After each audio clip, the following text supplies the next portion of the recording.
Yes, you lot, welcome back to the Louis Talks Footy channel. Today I'm going to be doing a quick preview for the Manchester City versus Galatasaray match, which is tomorrow, Wednesday at 8 p.m. And this is a must-win game for Manchester City now, whichever way you want to spin it. Yeah, before I get into the video straight away, can you please like, comment, share, and subscribe? That would massively, massively help me out. Just click that subscribe button. Please do it now. So yeah, nice one for subscribing. Let's have a look at Galatasaray though, first of all, because these lot have been a little bit shaky in the Champions League this season. They've got 1 point out of a possible 9 in their last 3 games in the Champions League, that is. But in their domestic league, they are 4 points clear of Fenerbahce at the top of the league. So they're doing quite good domestically. But yeah, it's been rocky for Galatasaray in the Champions League. They got bopped 5-1 by Frankfurt at the beginning of their Champions League campaign. They beat Bodo 3-1. City didn't beat Bodo, so I don't know. Maybe you can take something from that. They also beat Liverpool 1-0 in the earlier stages.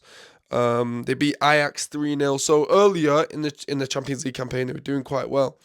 But then they lost to the French side, Union Saint-Gilloise. I don't even know how you pronounce that. And that was in November. Who else did they lose to? They lost 1-0 to Monaco. And then they drew 1-0 to Atletico Madrid. And for me, that's a very good result. I wouldn't trust City going up against Atletico Madrid right now and getting a draw. I think that would be pretty good, to be honest, if City went and did that. But yeah, so the match is on Wednesday, tomorrow, and in all honesty, I'm not totally comfortable. I think that's quite valid considering what I've seen over the past couple of weeks from Man City. Obviously, we lost to United. That's kind of been and done. We can sweep that under the carpet. But that loss against Bodo is still just sticking in my mind. Because listen, you can rationalise the United loss somewhat. You know, it's a derby. Anything can happen in a derby. Maybe new manager bounce for United. Obviously, they've gone on to beat Arsenal as well. So you could somewhat rationalise that defeat. But that Bodo one is just really just the one that's kind of like a thorn in my side at the moment. I can't really shake that off. It's really winding me up. Even though we still obviously got the win at the weekend against Wolves, which was good. It was a solid win. But yeah, that Bodo one is still frustrating me. So I'm not totally confident. I'll be honest, I'm not totally confident. Let me know in the comments if you lot are confident, because like I say, I'm definitely not going into this one. This is a must-win for City if we want to have any chance of finishing in the top 8. So we need to be on top form. We need to be putting a strong side out. There's no kind of rotation or, try and rest players. We can't be doing that in this game. We would have liked to have been able to do that. Obviously, if you'd have told me, at the beginning of the Champions League campaign that by this time we'd beaten Madrid, at this stage in the Champions League we'd already beaten Madrid, I would have been thinking that we'd be finishing in the top 8, because obviously the Madrid win, and then obviously we lost to Bodo, so that puts an extra bit of pressure on us. So yeah, listen, I say we need to put a really strong side out, but to be honest, it's going to look quite weak. Gueye and Semenyo aren't allowed to play in the Champions League yet. I'm not really too sure about the legislation behind that and new signings or whatever. I think they're just not signed up or whatever. They're not eligible to play yet in the Champions League.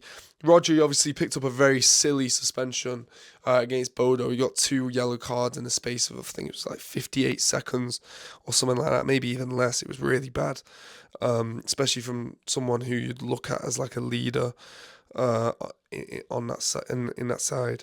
Experienced Ballon d'Or winner, someone you'd look to take the game by the scruff of the neck and win it for us.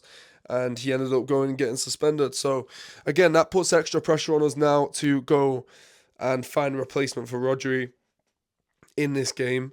Nico Gonzalez is still injured. There's rumours that he might be getting fit for this week for maybe Galatasaray and Spurs. But to be honest, even if he is somewhat fit for this Galatasaray game, Pep doesn't really just chuck players straight back in after an injury. So I think it'd be smart to still keep him on the bench.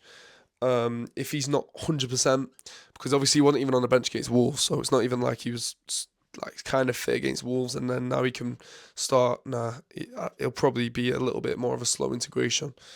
So I'm not expecting Nico Gonzalez to be starting. So given Nico Gonzalez isn't going to be starting or might not be starting and Rodri's suspended, you're looking at maybe sticking Nico O'Reilly into the midfield. So let me run through my predicted 11. So obviously it's going to be Donnarumma in net. Nunes is back. I really liked Nunes against Wolves. I think he's really solidified everything up a little bit more. Even attacking wise, going forward, stuck a really good cross in for Marmoush's goal. So yeah, I'm happy with Nunes back. He's obviously going to be going straight in at right back. The two centre backs a little bit more difficult. So Kushnov, and then we've got to replace Guehi. So for me, I'd prefer Lane to Ake just because Ake's playing through injuries. Everyone knows that he's playing with like injections in his knees, stuff like that. So for me, I'd prefer Lane. People are going to be, that might be a bit controversial considering his performance against Bodo. Obviously made him quite a big mistake which led to a goal. But I just would prefer Lane to Ake. That's not any slant on Ake. It's just purely because he's not fully fit. He's getting on a little bit. His legs aren't. He's not what he was essentially. So I'd have Elaine and Kushnov, and then obviously because I'm playing Nico O'Reilly in the DM, you'd have to put someone else at left back. So that's going to be Ait Nouri. And again, I'm not particularly overly impressed with Ait Nouri recently. Or just since he's played for City. Every time he's played, I've not been totally convinced, especially that game against Bodo. Obviously, he's playing on the right, which was daft, in my opinion. I don't know why he's playing at right back, because he's not a right-sided player. He's a left-sided player. So, yeah, he was caught out of position in that game. Like I say, you can't judge him too tough on that one, because he was playing out of position. But, yeah, for me, Ait Nouri at left back, O'Reilly in the midfield, and I'd stick Bernardo and probably Reinders. Again, I've not been overly impressed with Reinders as of late. He's just not. He's not. I don't know. Something seems a little bit odd. He doesn't seem like up to City standard, and maybe that's just because he's getting used to it. He's bedding in. The likes of Rodri, Bernardo Silva, Gundogan, when they signed for City, they took a season or so to bed in. So, listen, he's probably gonna come good. And I'm not saying he's bad. I'm not saying anything like that. I just feel like he's just not giving what I need him to be giving City's midfield right now. But yeah, listen, Bernardo, O'Reilly, and Reinders looks a bit of a dodgy midfield. But yeah, I don't want Foden in there. But yeah, that's what I'd go with. I'd go with Cherki on the right hand side, Doku on the left, and Marmoush up top. I thought Marmoush played really well against Wolves. I thought he looked fresh. I liked him. He was a breath of fresh air for me. Haaland's been a bit stagnant recently. He's not been bagging, and he's been completely ineffective. As for Galatasaray, they've got a few danger men. Osimhen, obviously up top. Everyone knows the quality this guy has. He's a top striker. Premier League teams had interest in him.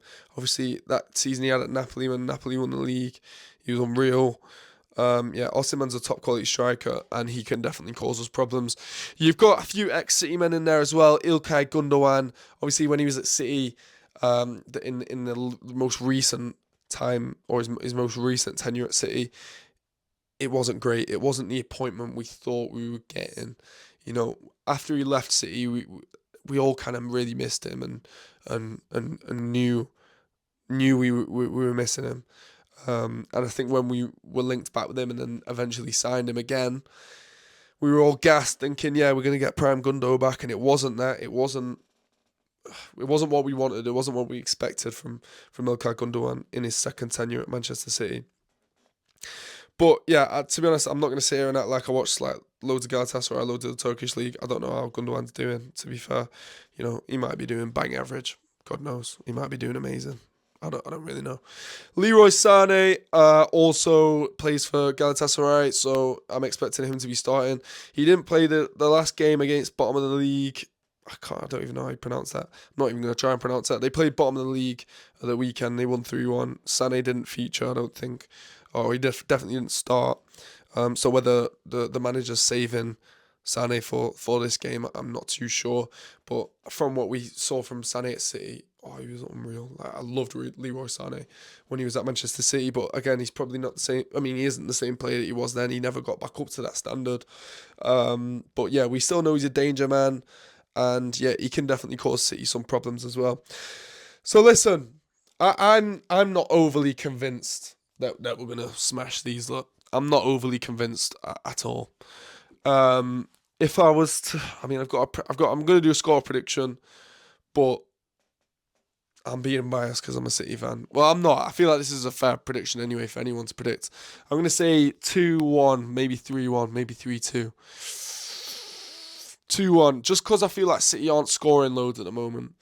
I feel like we're lacking a bit of creativity, maybe. Even that match against Wolves, I can't really remember too much we did going forward, apart from the 2 goals we scored. Obviously, 2 goals, you can't argue with that, but there just seemed to be, there didn't seem to be too many chances created. So, listen, I don't know. I don't know. But yeah, I don't know. I'll go 2-1. I'll go 2-1. But Galatasaray are definitely a threat, and we definitely need a win. So I'm going to predict 2-1. I don't know. You lot let me know in the comments what your score predictions are. Let me know what your predicted lineups are, all that kind of stuff. I'll be in the comments replying to your comments and all that good stuff. So thank you for watching to the end of this video, and I'll see you lot in a bit.